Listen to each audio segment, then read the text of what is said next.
Hi Fire Signs, Aries, Leo, and Sagittarius. Welcome po sa ating channel. At ito ay inyong Daily Gabay Tarot Reading for November 6, 2023. Please be reminded that this is general reading po, so maaari kayo makarelate o hindi. Just take what resonates. Gamitin ang reading na ito bilang gabay lamang. Balik po kayo dito bukas para sa ating Daily Gabay Tarot Reading. Please like, subscribe, and click bell button for notification para po updated po kayo sa Daily Tarot Reading natin. Para po sa gusto magpa-reading, maaari nyo pong makuha ang link. Nasa description box po ito. Message nyo lang po ako sa Messenger. Maraming salamat po.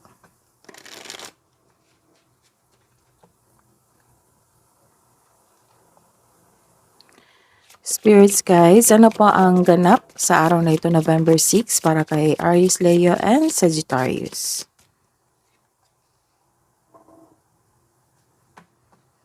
Sa araw nito, may influence yung official person. It might be an officer sa isang government agency. For example, police, sundalo, public teacher.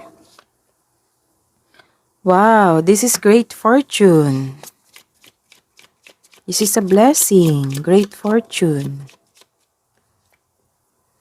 And ang dahil sa great fortune na ito, magkakaroon ng new beginning sa inyong buhay. So, tapos na yung paghihirap nyo or naranasan yung obstacle sa inyong buhay. Nagkaroon na ng transition. Message na po, spirits guys, para po kay Aries, Leo, and Sagittarius ngayong November 6, 2023. Wow, this is a second card, 1 and 2, money. So, may parating po na abundance sa inyong buhay. And ang sabi dito, find a way to abundance. So, some of you mag-focus dito sa inyong career at kaperahan. And pareho kayo ni Gemini, Libra, and Aquarius na don't allow negativity. Don't allow negativity and toxic person na makapasok sa inyong buhay ngayon.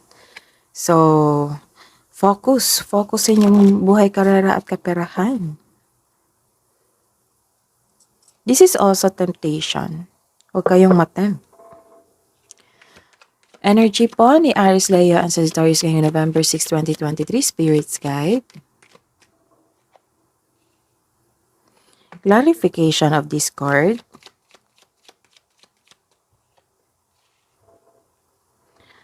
Career and money ni Aries, Leo, and Sagittarius ngayong November 6, 2023, Spirits Guide. Clarification of this reverse card.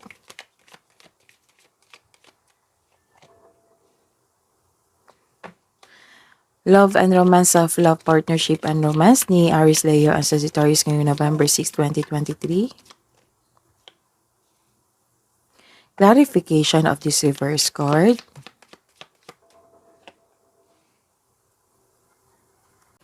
Sa araw na ito, nagkaroon ng paninindigan. May ganap na challenges o struggle, pero buong tapang mo itong harapin.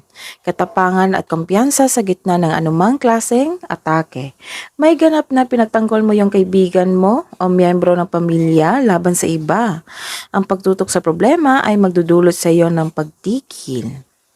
So, this is the clarification of your card here na magkakaroon ng distraction. So, guard yourself. You are protecting yourself. Nagkaroon ng self-protection dito. Pinoprotektahan mo ang sarili mo na hindi ka masaktan ulit dahil sa traumang nangyari sa past mo. Kumbaga, guarded ka. So, this is a clarification of your card here na you are guarded. Kalma ka lang ngayon pero nakikinig ka sa iyong paligid. Balance sa choices ng buhay. Nag-iisip ka muna bago magdesisyon para hindi na maulit yung pagkakamali mo noon. So this card asks you to seek help or ask support para makatulong ito sa pagpagaan ng isipan.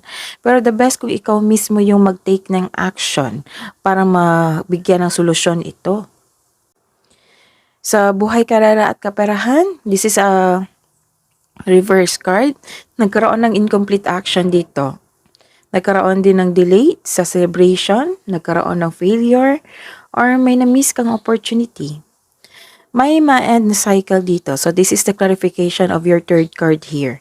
May na-end na cycle dito at dahil nito ay hindi ka ready sa changes. Kumbaga, uncomfortable ka sa new beginning sa inyong buhay. Kasi may sudden change na kasing nagaganap eh. This is a new beginning, nagkaroon ng ending of cycle. Siguro nabigla ka sa pangyayari, kaya nagkaroon ka ng uncomfortable, hindi ka ready sa changes. May pagkabigo at maling plano dito. Maaari rin delay sa inyong inaantay na tao or isang bagay. You are ready to move on pero may blockages or you don't feel you are deserving of success. Sa buhay, karera at kaperahan, kung ikaw ay malakas o nasa posisyon, huwag itong abusuhin. You have a confidence and persistence in your career. You are eager to achieve a successful outcome sa work or business mo. The advice is don't give up or don't doubt your strength. Ang advice dito na nagkaroon kasi ng hopelessness dito kasi nagkaroon ng failure. So this card tells you na you have to be strong. You have to be strong para ma-move forward ka sa inyong sitwasyon ngayon. Kung kaya pang ayusin, ayusin mo. Kung hindi na kayang ayusin, then magplano ng mas mabuti.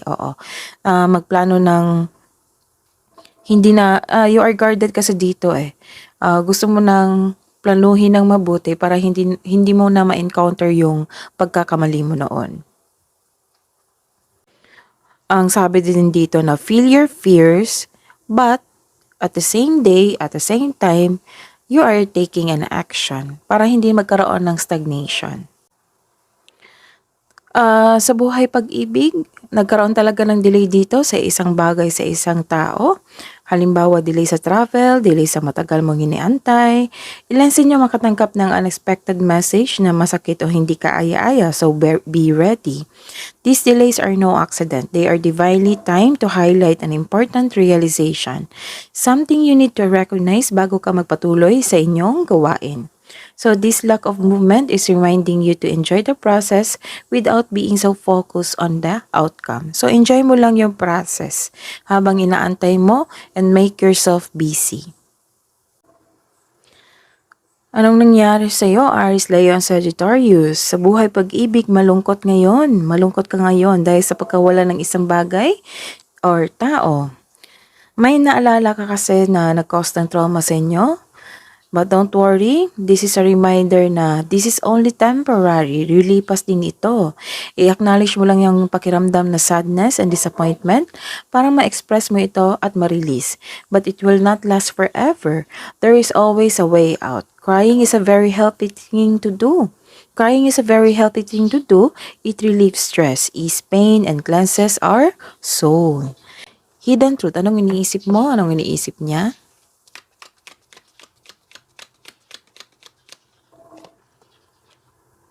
I couldn't let you get close to me. I left you before you could leave me. Sa mga may relasyon, you speak to me through music. You don't know how hard it was to let you go. Love advice po para sa mga single. Gratitude rampage. List 10 things you're thankful for. And perform a random act of kindness. So, makakatanggap ka ng great fortune dito. This is a blessing. So, this card advise you na share your blessings. Love advice po para sa mga may relasyon na Aries, Leo, and Sagittarius ngayong November 6, 2023. Learn from it. Learn sa inyong journey. Sa mga nangyari, let love show you how to learn from each other. And love conquers all. Kabuang advice niyo po, spirits guys, para po kay Aries, Leo, and Sagittarius. Navigate distraction. So, distraction and distraction. Ma-distract kayo ngayon. Nagkaroon kayo ng obstacles sa inyong buhay. So, be strong. And create open communication. Kasi may pag-aaway dito eh. May nakikita kong pag-aaway. You are guarded. Ayun. So, create open communication. Angels, Archangels, Guardian Angel Spirits, guys. Ano po yung mensahe niyo para kay Aries, Leo, and Sagittarius? Message from Archangel Haniel. Notice how the moon affects your energy and manifestation and capitalize upon these cycles. Message from Archangel Jobriel. Get rid of clutter, clear the energy around you, and use your intuition. That is your reading po. For today, November 6, Aries, Leo, and Sagittarius, please like, subscribe, and click bell button for notification para po updated po kayo sa daily tarot reading natin. Maraming salamat po.